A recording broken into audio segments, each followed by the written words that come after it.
A dozen Daesh-inspired attacks in the past 2 years alone. We're asking if authorities are doing enough to keep Europe safe. Also on today's program, a glimpse of life in North Korea. We have a first look at our trip to the world's most secretive state. And in Picture This, a devastating drought. India warns 330 million people are affected as the wait for the monsoon rains goes on.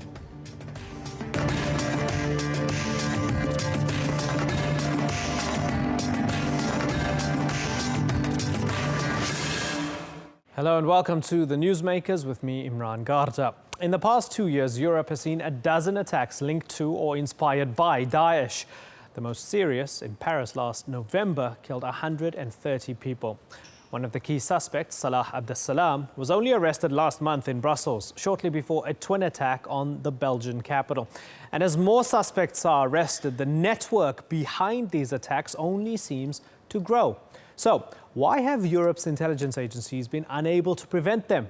Are they overwhelmed, underfunded, or is it simply an impossible task? Today's newsmakers are the intelligence services as we ask whether they're doing enough to keep Europe safe.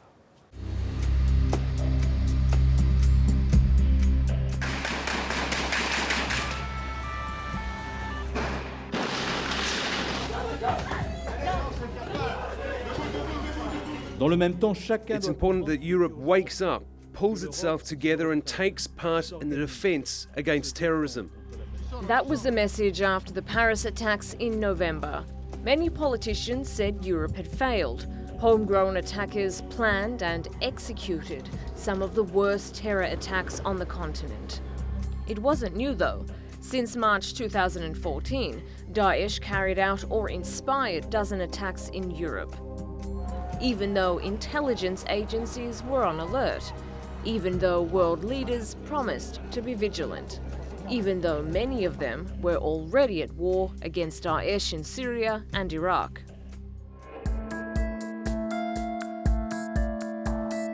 The Paris attacks and the eventual killing of its ringleader, Abdelhamid Abaoud, raised uncomfortable questions.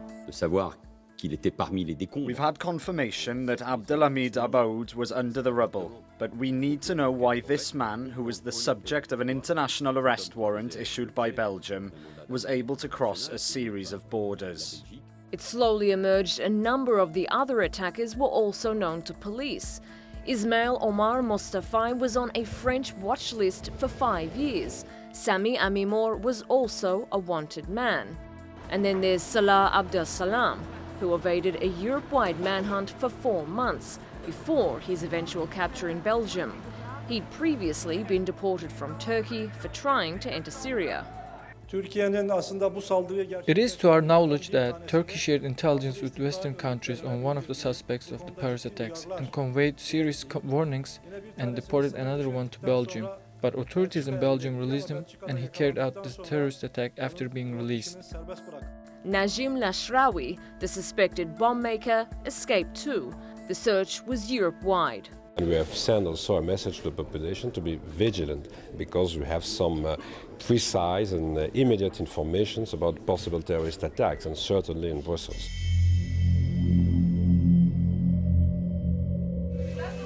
It took 4 months for terror to come home to Belgium. Lashrawi and his accomplice, Ibrahim El-Bakrawi, detonated suicide bombs at the Brussels airport. Bakrawi's brother, Khalid, did the same at a metro station. Turkey had arrested Ibrahim near the Syrian border a year earlier and deported him to the Netherlands. They all evaded capture in a police raid a week before the Brussels bombings. At the end of the attacks, 32 people were dead. After Paris, Brussels raised its threat level, but lowered it only a week later, and many asked why. And many Europeans are still asking, will this happen again? Are intelligence agencies doing their jobs? Soraya Leni, The Newsmakers. Well, joining me now to discuss whether intelligence agencies are falling short is Robin Simcox. He specializes in terrorism and security at the Heritage Foundation and joins us from Washington, D.C. And in London is Robert Verkijk. He's a freelance security editor and the only journalist who interviewed Daesh's former member known as Jihadi John. Gentlemen, thanks a lot for joining us. Robert Verkijk, let me start with you. Could these attacks have been prevented if there was more intelligence sharing across the continent? We're never really going to know the answer to that question. I think what we can say is that intelligence sharing has been pretty woeful in respect of what the Belgium and French security services knew or could have known about the individuals who carried out these attacks. So I think we can say that intelligence sharing must be improved, but we can't really say whether or not it would have stopped these specific attacks. Robin Simcox, looking at the Belgians particularly, you had Bilal Hadfi, who was the Stade de France suicide bomber. The Belgians kept tabs on him. They followed him for months, I guess very badly, because he still succeeded and blew himself up and killed innocents. Ibrahim al-Bakrawi, Turkey deports him, sends him to the Netherlands, tells the Netherlands and the Belgians that, hey, this guy is connected to Daesh. He's a bad guy. He's a problem. They do nothing. What's going on with the Belgian security forces, and is that sort of endemic across the continent? Well, I think there's several things you could say about the situation in Belgium. Clearly, there was systemic failings in terms of how it dealt with the ISIS threat within the country. People weren't tracked in the correct way. They made incorrect calls, the security services, on who it is they should monitor. But at the same time, Belgium has not devoted funding to its counter-terrorism apparatus in any way that relates to the scale of the threat facing that country. There's more Belgians that have gone to fight for ISIS in Syria than there are Belgians working in the domestic intelligence agency there. That ratio isn't going to work long term. You're going to see more attacks like the ones we saw in Brussels. Robert, you wrote the book on Mwazi, also known as Jihadi John.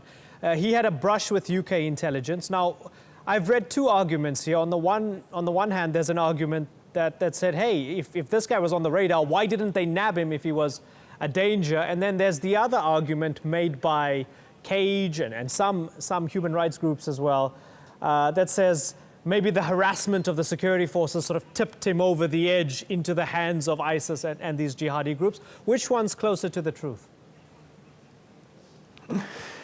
It's complex. It's too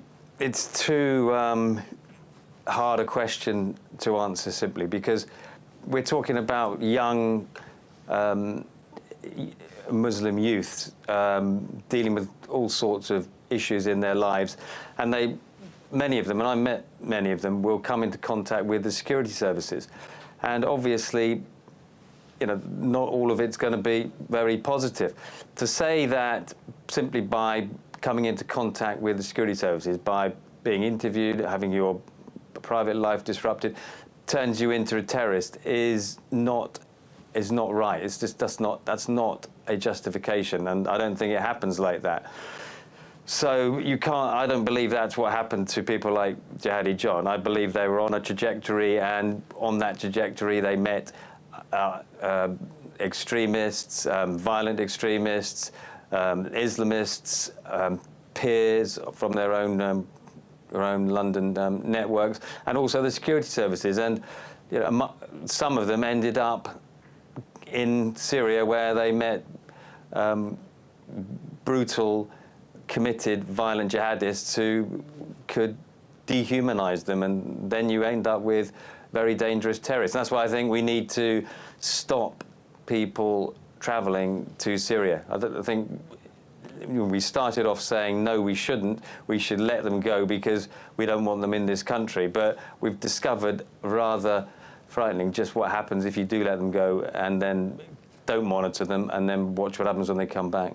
Talking about people traveling, Robin, talking about people traveling in the other direction, do you believe that the migrant route and the open borders of Schengen has become a security threat, and that ISIS is using that wave of movement to smuggle themselves into it and cause chaos? unfortunately, I don't think there's much debate about it anymore. We've seen ISIS use precisely those routes to get two Iraqis into Europe in preparation for the Paris attacks in November of 2015. The head of NATO in Europe has talked about this recently. The head of the German Domestic Intelligence Service talked about ISIS using precisely these routes.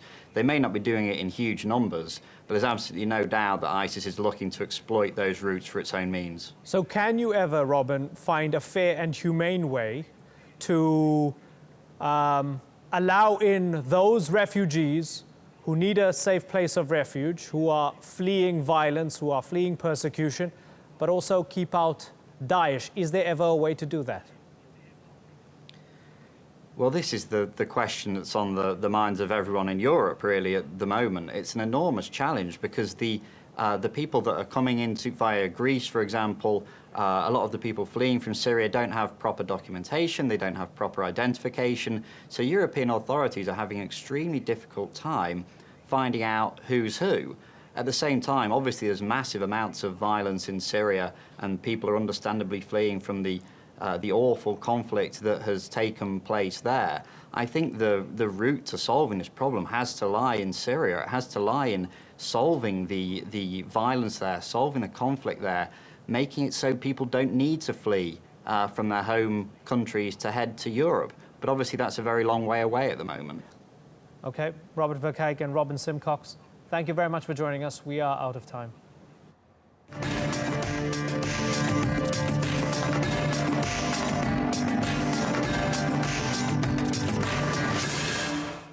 Still to come on the Newsmakers, I'll be joined by our very own Jerome Evans to discuss how we got into North Korea and how we got back out. And in picture this, India awaits the first monsoon rains after a heat wave hits a third of the country. It is the world's most closed country. Over the past few decades, very few foreigners and even fewer journalists have gained access to North Korea. Last week, I was invited to visit the so-called Hermit Kingdom to take part in the Pyongyang Marathon and be shown the city's tourist sites. It's a country known for its ballistic missile tests, its nuclear capabilities, and a well-trodden path of saber rattling. But it's also a country governed by the Juche ideal of self-reliance, a country with enormous national pride, a country of paradoxes. This is a taste of the North Korea that I saw.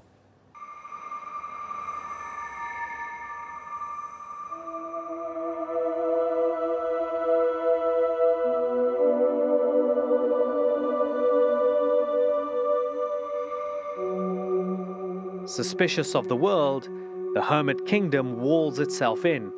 But proud of its achievements, it builds monuments that reach for the skies. I thought North Korea would be one place where I'd finally feel tall. But the statues and monuments here are enough to dwarf anyone. Piercing the Pyongyang skyline and standing nearly 200 meters tall, this is the Juche Tower, the ultimate expression of North Korean beliefs. At the base of this mammoth Juche Tower is a poem dedicated to Kim Il-sung for his 70th birthday in 1982.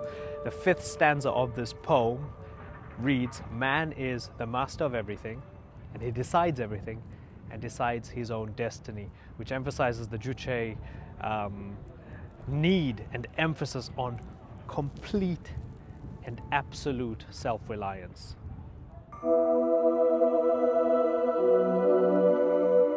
Self-reliance is a source of much pride here, and pride is at the heart of North Korea's ideology.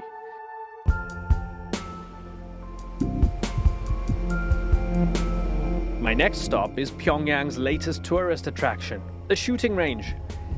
In a militarized society, being a good marksman helps. I've never shot a gun before, but I was keen to test my skills against North Korea's finest shooters. And it seems the country's top marksman is none other than Supreme Leader Marshal Kim Jong-un. So these two marks, Marshal Kim Jong-un, did he come to this? He came to this place. Yeah, he came over here. He hit the bullseye with 2 bullets. No, he shot 2 bullets. Oh, 2 bullets? 2 bullets. kind of, you know, what do you call it? Ricocheted. Yeah, ricochet. Oh, so he hit the bullseye and it ricocheted from the inside. Right here. I'm gonna try and get the exact number. Sadly, on the evidence of my target shooting, I'd better not give up the day job. Way off. Okay, just a warm up. Off. My eyes are terrible. I need my glasses. Down. Okay, I suck. This is very embarrassing. Terrible eyesight. No, I've missed all of them. Oh, what a shame. I'm clearly nowhere near the league of Marshal Kim Jong-un. So those were a few of the highlights of the trip, and joining me now in the studio is the producer-director of our documentary Newsmakers in North Korea, Jerome Evans. It was just the two of us. Jerome, quite a surprise for me. You were in Colombia, and then I got a note asking, can you go to North Korea next week? Oh, and by the way, can you run in the marathon as well? It's worth reminding our viewers, how did this come about? Well, we like to keep you on your toes, Imran. Yeah. From my perspective, yeah, I was in Bogota. I got a phone call. It's the North Koreans. I'd been in kind of email contact with them for a number of months. But when these things happen, I think they happen very quickly. And what they told me was there is this marathon going on in about 10 days, and that they had given permission for a TV channel to come and film it. Now, there were a lot of restrictions that we had to kind of to sign. We had to prepare very carefully. Obviously, you were preparing for the run, going on a few 4 runs, a week and a half of preparation. Yes, well, you know, I mean, it's better than nothing, isn't it? I still suck. While you were running, I was sort of fretting about, you know, are they going to take our cameras? Yeah. Are they going to put us in jail? What's going to happen? I ended up taking about 4 or 5 cameras secreted in various places around my luggage, just because I was afraid that they were going to take them away. But obviously we had to take down our social media profiles. Yeah. You have to be careful what kind of books you bring in. I mean, you know, Orwell's 1984 is definitely not on the reading list. Even the movies, one thing I found most remarkable was they didn't check my memory cards or my cameras on the way in, the North Korean border guards. They were more interested in whether I had any movies on my laptop. And I later found out that this is because they're very sore about The Interview, that Hollywood movie where 2 journalists go to North Korea to interview Kim Jong-un. And assassinate him. Well, yes, there was that as well. Yeah. It was, but it just goes to show. I mean, they really do care, I think, about how the outside world views them. Now, talking about them caring and sort of orchestrating the whole thing, stage managing it, I've experienced having minders and restrictions before. Places like Sudan, Saudi, you have a minder, but it's always the sort of cat and mouse game. It's usually one minder, and you get away with some stuff, and it's this like, you know, it's this fascinating cat and mouse game. For me, North Korea was not a cat and mouse game because we were just swallowed up by the cat the whole time. They were with us the whole time. Everything I said had to have a dual message, one that was acceptable for them and one that was acceptable for our documentary, right? They were there all the time. They followed us, you know, completely. Have you ever experienced anything similar? Because I didn't get to ask you that while we were there, because they were there when we were talking as well. We're finally catching up. Yeah, exactly. About the trip. Well, look, I mean, filmmaking is really about control, about being able to control your environment. And I don't think it's an exaggeration to say I've never been in a situation where we had such complete and utter lack of any kind of control of what we were doing, where we were going next, whether we were allowed to film it or not, how long we'd be allowed to film it for. I mean, in a few cases, only a few seconds. The information was really not forthcoming at any point on the trip. And so it became like this kind of, you know, kaleidoscopic sort of roller coaster ride where one minute you'd be seeing these mass dance-offs like you can see in the wall behind you, and the next minute you're sort of you know, sort of testing your marksmanship against Kim Jong-un, as you did indeed. Yeah. The marathon, we expected to have full access in terms of you being with me on the course, and then surprise, surprise, we're told you can't film on the course, so I'm filming with this tiny little camera while I run. You did a very good job, by the way. I didn't do too badly. It was better than my running. And then, so you don't exactly know where I am, and you have this additional challenge at the last minute of having to cover the marathon without being given proper access to the marathon. How did that work for you? It was tricky. I mean, one thing I would say about the marathon is that moment when we kind of came out into the stadium and there were 20,000 people just sort of cheering and all, you know, immaculately dressed, every seat full in the stadium. I mean, that was a real hairs on the back of your neck moment. That was quite a highlight. But then, as you say, everything went a little bit south. And so we weren't allowed bags in the marathon either. So the minders were kind of trailing behind me, all sort of grabbing cameras and tripods. Yeah, but you got the minder to carry your tripod for you, so... I mean, they were very accommodating, really. I mean, I think I really liked those guys, to be honest. Yeah, and I think that perhaps the real orders were coming from elsewhere, and they were changing from moment to moment, as you said. Yeah, you said you really like those guys. I really liked them as well. And I felt we connected on multiple levels. And there was a lot I learned about their culture and their society, I think. You have your preconceived notions. It's a totalitarian state. There's complete control. Life's not great for the people who live there. They can't really travel freely and speak freely, etc. But I think I might have had a one-dimensional view of it being just sort of communism in its purest form, or the last bastion of communism. I didn't quite factor in all the other historical, cultural elements connected to Juche. And for me, the whole philosophy then, and how it translates, became a much more complex thing. The phenomenon was much more complex, that I want to read more and learn more. Was it the same for you? Yeah, and I think what we were trying to achieve with this documentary is working out what is it that North Koreans believe. Because, I mean, you have the stereotypical kind of one-dimensional view of the despot sort of waving his nukes at the United States while oppressing his people with the other hand. But I think it is, as you say, it's more complex than that, because what you forget is that this is a country of 25 million people.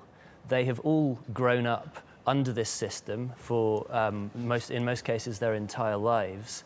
They love their country, and they're very proud of their country, and they really dislike South Korea and the United States, and they're proud of their system, and they are proud of their leadership, who to them are almost like gods.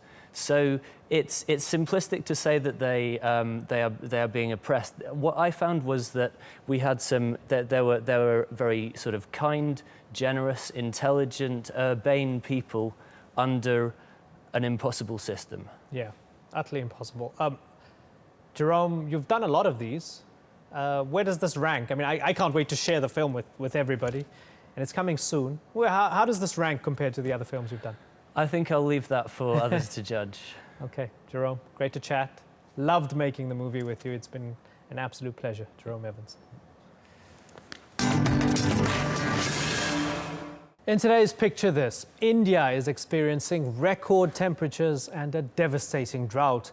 The government says a quarter of the country's population is affected as the wait for the first monsoon rains goes on. Let's take a look.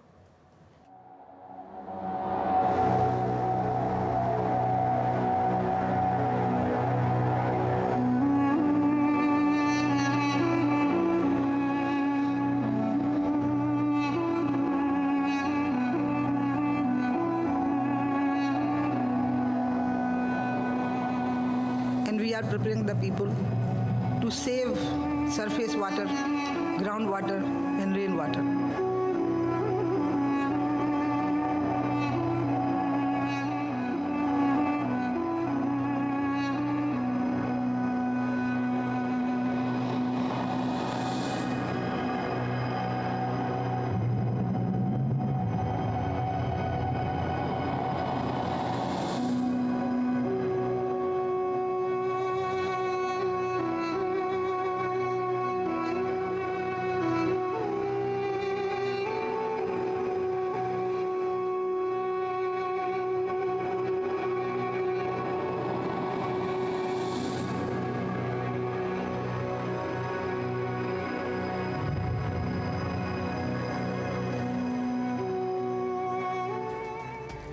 Today's newsmaker has been Europe's intelligence services, as we asked whether they're doing enough to keep their citizens safe.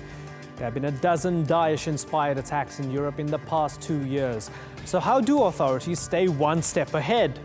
Daesh has increasingly taken the battle online, using social media to expand its brand and its network of followers. And it's using increasingly sophisticated methods to keep its activities under the radar of authorities.